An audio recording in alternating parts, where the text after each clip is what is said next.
Hi, I'm Jeremy, and today we're going to take a look at a game by the name of Around the World in 80 Days, based on the book of the same name. And this is designed by Michael Rieneck, and it plays from 2 players with a variant all the way up to 6 players in about an hour or so. The box says it's for ages 10 and up, but I think you could get by with players who are about 8 or so.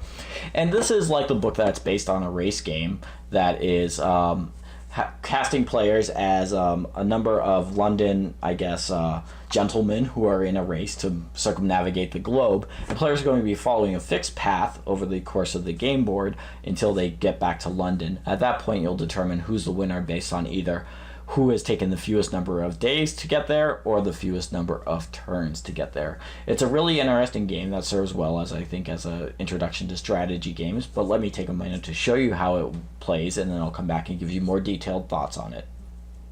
So here I've set up a game of Around the World in 80 Days, and I've set it up for 6 players. The game plays up to 6, and I should mention that it plays all the way down to 2 with a variant, but I think that it plays best with 5 or 6 players.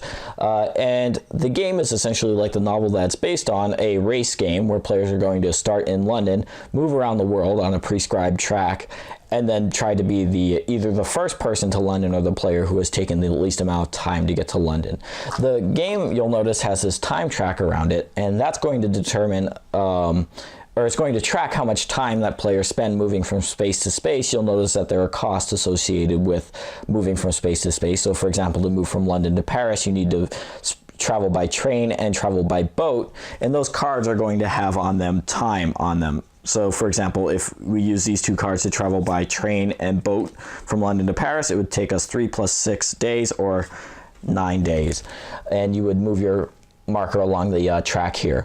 At the end of the game, which is going to happen generally as after every player has gotten back to London, although in a 6-player game, if 4 players are back in London, the other players only have 1 more turn to make it back, or in a fewer player game, if all players but 1 are back in London, the remaining player only gets 1 more turn to get back to London, otherwise they're eliminated.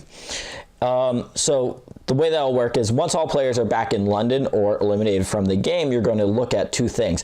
First of all, if every player has taken more than 80 days to get to London, you'll look at the order that they came in. So as you move into London, you'll start placing these little player markers that you get into these spaces here with the first person in going first and so on. Whoever came in first, if all players have taken longer than 80 days, will be the winner. So in this case, it would be yellow. But if any players have taken fewer than 80 days, so let's say we have a situation like that, then anybody who is above 80 is eliminated, and it'll be the player who is taken the fewest days overall. So in this case, gray with 74 days would be the winner. So there's these 2 tiers to determine who's going to win the game. So the way that turn works in this game is, first of all, you're going to lay out a number of cards here equal to the number of players who are still in the race, plus 1. And except in a 6-player game, you just lay out 6. But in a 5-player game, you would lay out 6. In a 4-player game, you would lay out 5, and so on. And then, starting with the first player who gets this first player stopwatch token, they are going to choose one of these cards and they will execute the special action onto it. First, actually, what you'll do is you'll check if anybody's completed the entire circumnavigation of the globe. If 1 or more players have done that, every player who's remaining on the board has to take on an additional time unit.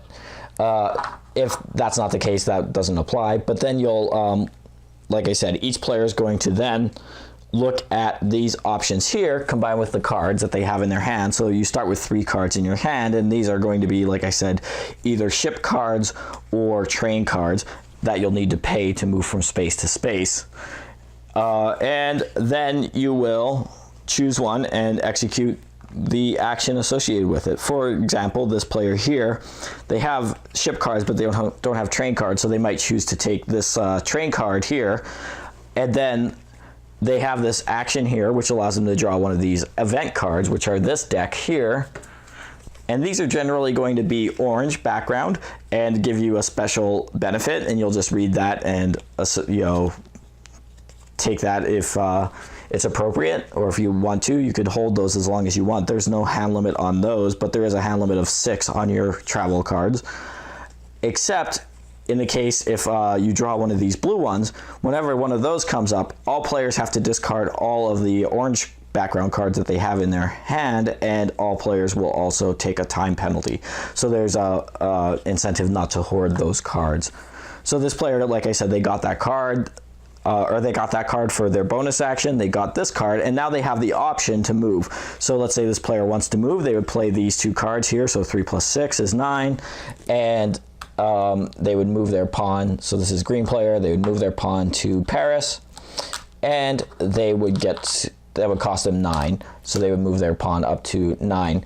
You'll notice that on each space there are these two markers, the pink one and the blue one, and those are going to give a bonus to the first person to move a pawn into a city and the last person to move a pawn into a city. So this player, for example, they could take this, which basically just adds 1 time to every other player. So every other player would move to 1. The last player in gets this one, and that's going to be the same for every city. So you can either force players to take time, you could collect a coin, or you could collect one of the 2 types of cards as those bonuses. These coins, I should notice, you start the game, or mention rather, you start the game with 1. At any time for 2 coins, you can choose to buy one of the 2 types of cards.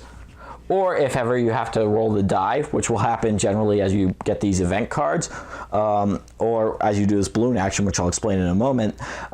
If you roll the die, you can spend 1 coin to re-roll it. So here it's just a normal 6-sided die, but you have to keep your most recent result. So the other special actions here are to take a coin, to use a balloon. The way the balloon works is if you're traveling, let's just say, again, this player here played this 3 and the 6. If they had done this balloon action, they could replace one of their cards with the results of the die roll. So for example, if they had this 3, they could use the balloon on the 6, roll the die, they got a 5, it would just save them some time. If they had coins, they could just keep re-rolling, but again, they have to keep their most recent action. This is take the bonus card. This is move this detective. This detective, it's going to start here in Brindisi, and you can move it anywhere except for London. And if players end their turn on the same space as the detective, they'll have to take 2 time units. So if a player moved it here, the green would not be affected till the end of his next turn, but if he chose not to move on his next turn and the detective was still there, he would just take on an additional 2 time. He'd be detained for questioning, I suppose. This space here allows you to take this first player marker for the next round, and that's how that's going to change hands. The way that the first player actually in the round cannot take that, so another player will have to take that. And this action here allows you to discard up to 3 cards from your hand to the discard pile and draw that many cards at random. Just a way to cycle through your deck. And one other thing to note is that in a 6-player game, the last player to choose has the option, instead of taking whichever action here and whichever card here is remaining, just to draw a card at random and add that to their hand. So that's the way the turn is going to work. You're just going to draw a card and perform the bonus action potentially. Then you'll potentially move and collect any bonuses. And I should note that when you're moving, there are certain spaces here. So for example, here from Suez to Bombay, you'll notice that it takes 2 ships. If you ever play 2 cards that are the same type and the exact same value, so for example, 2 6 ships, instead of this costing 12 to move, it would only cost 6 to move. That's one bonus. So that's one thing that you'll want to keep in mind when you're drafting these cards. Otherwise, the game will just keep going with a number of rounds until players all reach London or are eliminated. Then you'll determine who's the winner based on the end condition. So again, if all players are over 80 days, then it will be the first person in. If any players are under 80 days, it'll be the player who took the fewest number of days. And that is how you'll determine a winner, and that is how you play Around the World in 80 Days. One thing that I should mention is actually this space here from Bombay to Calcutta. You'll notice that there's this space here that costs 12 days, so instead of spending cards, it just costs 12 days to move that space. Although there's this elephant, there are cards in here that let you travel by elephant, and for that you just play the card, and it allows you to spend 6 plus the result of your die roll. So for example, this player rolled a 2, it cost them 8 days to move there instead of 12. So that's just another wrinkle in the plan. So these cards, again, you'll have to read those, but they generally give you one-off small benefits. And yeah, that is, I would say, how you would play the game.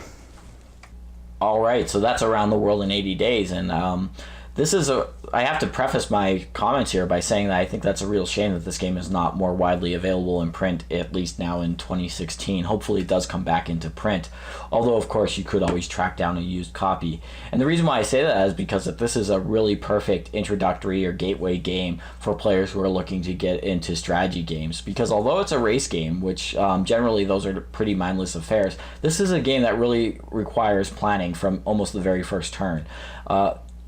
Because you're going to see what the requirements are to move from space to space, you're going to have to draft cards in the card drafting phase of the game to meet your requirements, and to do that, make your movements most efficiently.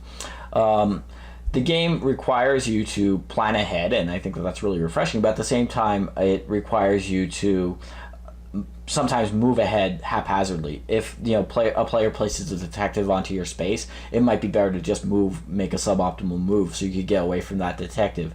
If you're lagging too far behind the group, since the last player only has one turn to catch up with the rest of the group at the end of the game, you cannot allow that to happen, so you might have to just barrel ahead. And the game always puts this tension on you, whether it's because of the other player's movements, the detective's movements, or because of the fact that you have a hand limit of only 6 cards. You are always going to be juggling all these concerns as you're making your play. But at the same time, the game is not complicated. It's very easy to figure out what you should be doing based on the fact that your goal is to just move across the board. It's anybody who's familiar with the book will understand that immediately. So it's a game that I think strikes a really interesting balance between a very clear goal, but making it somewhat harder to execute that goal efficiently. So it's definitely not guaranteed that players will be able to make it around the globe within 80 days. Usually in a 6-player game, more than one will do that, but not always. And that 2-tiered way of determining the winner adds tension to the game, and it makes every move that you're making count. Definitely in the game, because of the constraints that are placed upon you, grabbing first player is great because you have a first choice among all of the cards. And if I had one critique of the game, it would be that the player who sits next to the player who tends to grab first player does benefit a lot from that, from getting second choice in a 6-player game, especially, or a 5-player game, to even though that they're not spending their action to actually take that first player. And that would be the one critique I have of the game, because that could sometimes determine who wins, because they'll get the second choice, which is not bad at all, plus an additional bonus, perhaps the ability to take a coin and buy additional cards over the course of the game. Other than that, though, it's a game that I think really does work very well. It's a game that I would encourage people to seek out, and it's a shame, like I said, that's not more readily available in print. But if you could try a copy from a friend, or track down a used copy, I think that you would find it worth your while. And it does play, like I said in the rules overview, best with 5 or 6 players, which is not that common among this kind of strategy board game. So those are my thoughts on Around the World in 80 Days, and thanks for watching.